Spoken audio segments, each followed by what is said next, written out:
1581, quando Francesco Sansovino pubblica la sua Venezia, città nobilissima e singolare, nella quale scrive che il soffitto dell'oratorio di San Fantin, oggi aula magna dell'Ateneo Veneto nella quale ci troviamo, è dipinto per mano di Jacopo Tintoretto. Di questo soffitto rimangono oggi solo due lacerti, raffiguranti le teste di San Marco e San Giovanni Evangelista, che sono conservate nella sala di lettura dell'Ateneo Veneto, già albergo grande della scuola di San Fantin. Noi non sappiamo che cosa raffigurasse il soffitto di Jacopo Tintoretto né perché venne sostituito, ma sappiamo da documenti d'archivio che nell'agosto del 1600 il capitolo generale della scuola, presieduto dal guardian grande Antonio Simoni, decise di stanziare 600 ducati per riadornare proprio questo soffitto. Da lì a pochi anni Palma il Giovane consegnò ai confratelli le 13 tele che adornano questo soffitto ligneo di ebano dorato. A mio avviso questo soffitto non va solo ammirato con gli occhi, ma va anche ascoltato, perché prestando attenzione si possono sentire le voci dei protagonisti parlarci.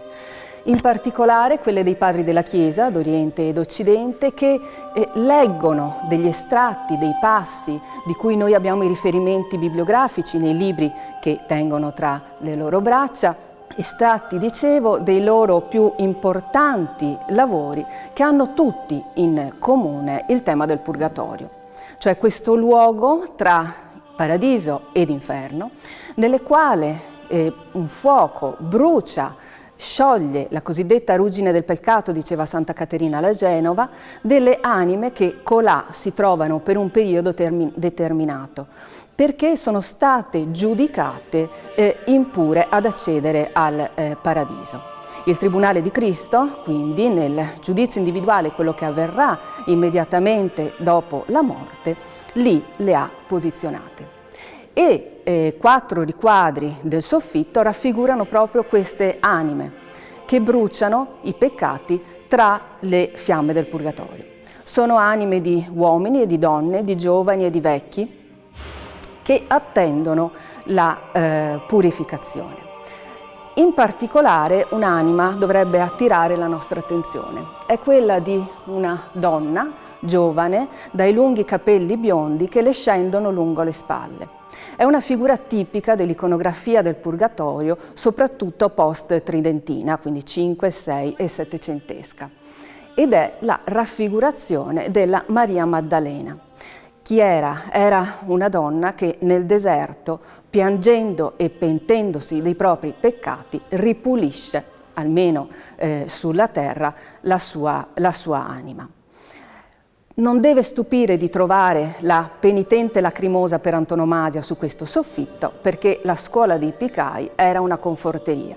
I confratelli, infatti, avevano il compito, tra gli altri, di assistere i condannati a morte nei loro ultimi istanti di vita e convincerli a compiere una profonda confessione, seguito da un profondo pentimento, in modo che l'anima, che da lì a poco avrebbero presentato al cospetto di Dio, perché l'esecuzione era imminente, sarebbe stata un po' più pulita per accedere al purgatorio. La Chiesa però ha stabilito che ci sono altri metodi per accorciare la permanenza in purgatorio e alcuni di questi metodi sono le opere di suffragio. Qui questo soffitto ne sono ritratte 3. La prima, alle mie spalle, in alto, è la raffigurazione delle messe di suffragio.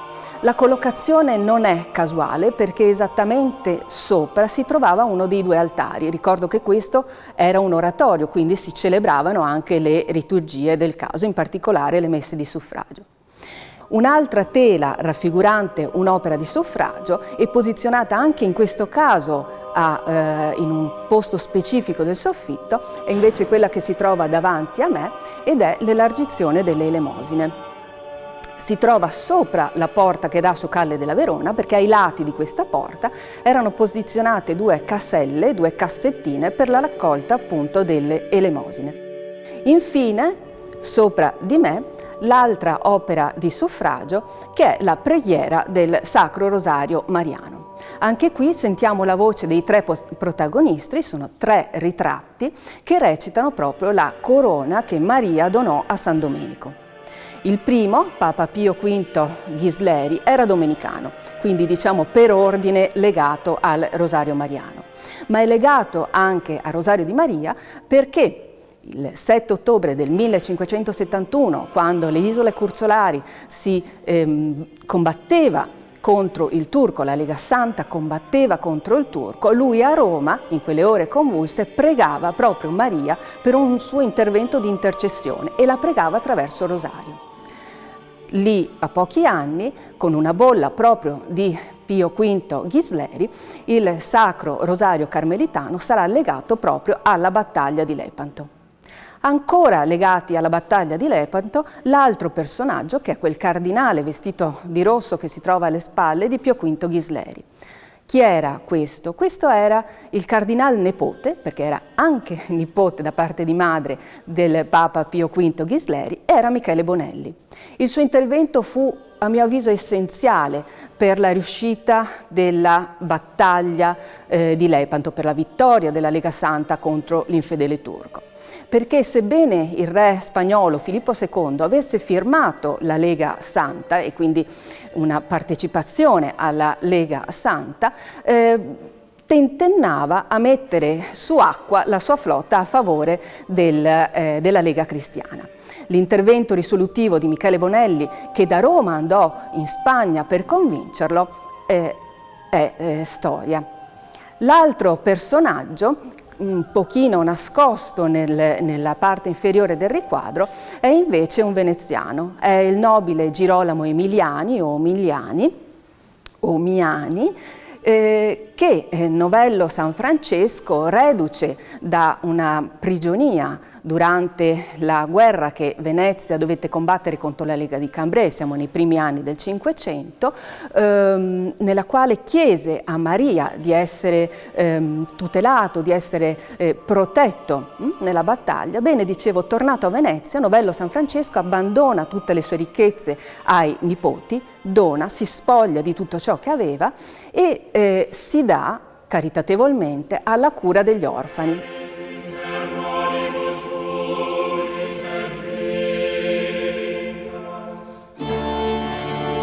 Quello che vediamo qui è uno degli esemplari più interessanti della produzione ritrattistica di Alessandro Vittoria, un grande scultore del Cinquecento veneziano, nato a Trento nel 1525, ma di fatto naturalizzato a Venezia, dove si sarebbe stabilito a bottega presso Jacopo Sansovino, grande maestro fiorentino, a partire dal 1543. Il busto che vediamo è di particolare interesse poiché si tratta dell'unico esemplare di ritratto compiuto dal Vittoria fuso in bronzo. Ed è oltremodo interessante poiché rappresenta uno dei maggiori protagonisti della vita artistica e sociale nella Venezia della metà del Cinquecento. Si tratta di Tommaso Rangone, un noto medico di origine ravennate, ma anche lui stabilitosi a Venezia, dove avrebbe avuto una vita di grande spicco per quello che riguardava le sue attività in campo scientifico e artistico. Il busto si trovava in origine all'esterno di un ingresso laterale della chiesa di San Geminiano in piazza San Marco, chiesa che fu demolita per la costruzione nel primo Ottocento dell'ala napoleonica del Museo Correr, ed è un busto che viene citato dal committente, cioè dal Rangone, nel suo testamento del 1577. Si presume quindi che questo sia un termine antequem per la produzione di questo ritratto, che ha un riferimento importante con la particolare disposizione del committente a farsi rappresentare in ambito pubblico a Venezia.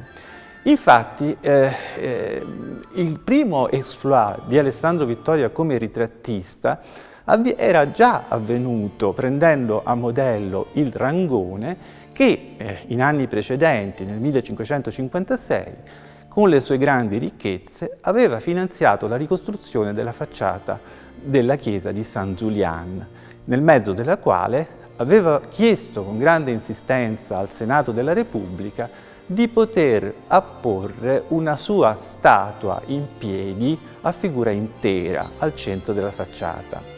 Questa richiesta era stata vista dal Senato della Repubblica come un atto di grande superbia che andava punito e come tale Rangone ottenne di poter essere rappresentato con una statua in bronzo a figura intera, ma dovette essere rappresentato non in piedi ma seduto, e la statua si trova tuttora al centro della facciata di San Zulian. Questa statua, così come la facciata, come il disegno della nuova facciata della chiesa, era stato commissionato il progetto a Jacopo Sansovino, ma fu Vittoria che si occupò della formazione del modello in cera per la fusione in bronzo, e quindi il ritratto che compare sulla facciata di San Zulian del Rangone si può considerare il primo dei ritratti che Vittoria compirà per questo committente così facoltoso e intraprendente. Quello che vediamo qui è un ritratto particolarmente espressivo della caratteristica tutta pittorica del modo di Vittoria di trattare il ritratto in scultura. Il modello principale che Vittoria porta in laguna è quello michelangiolesco del Bruto di Michelangelo, busto realizzato negli anni fine 30 del Cinquecento, oggi conservato al Museo del Bargello a Firenze. Si tratta di un'idea di ritratto all'antica che ha particolarmente fortuna a Venezia in virtù del fatto che per la prima volta questo genere, questa formula di rappresentazione di grandi patrizi veneziani assume una visibilità anche in scultura, dopo gli esempi clamorosi che erano stati realizzati nella ritrattistica pittorica da Tiziano e prima ancora da Giorgione dall'inizio del Cinquecento.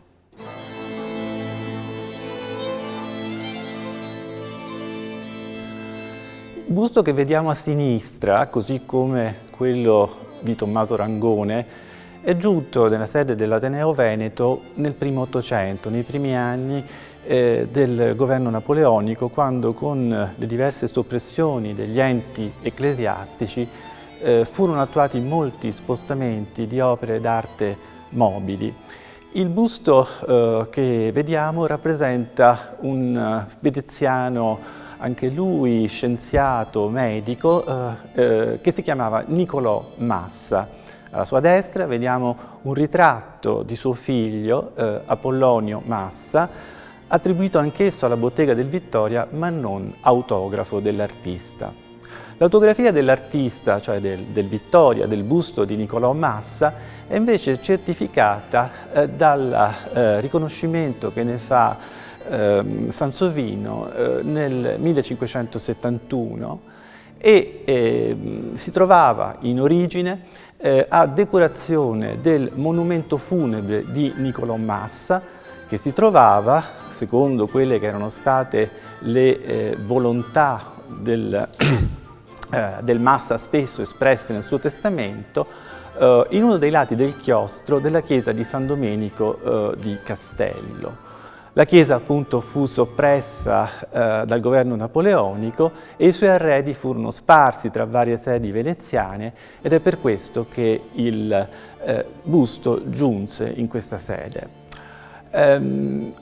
Il busto rappresenta, così come quello del Rangone, la grande vitalità espressiva che Vittoria seppe infondere ai suoi ritratti, rendendoli estremamente pittorici, guardando sempre agli esempi che la pittura del tempo, con Tintoretto, Tiziano e Veronese, poteva suggerirgli.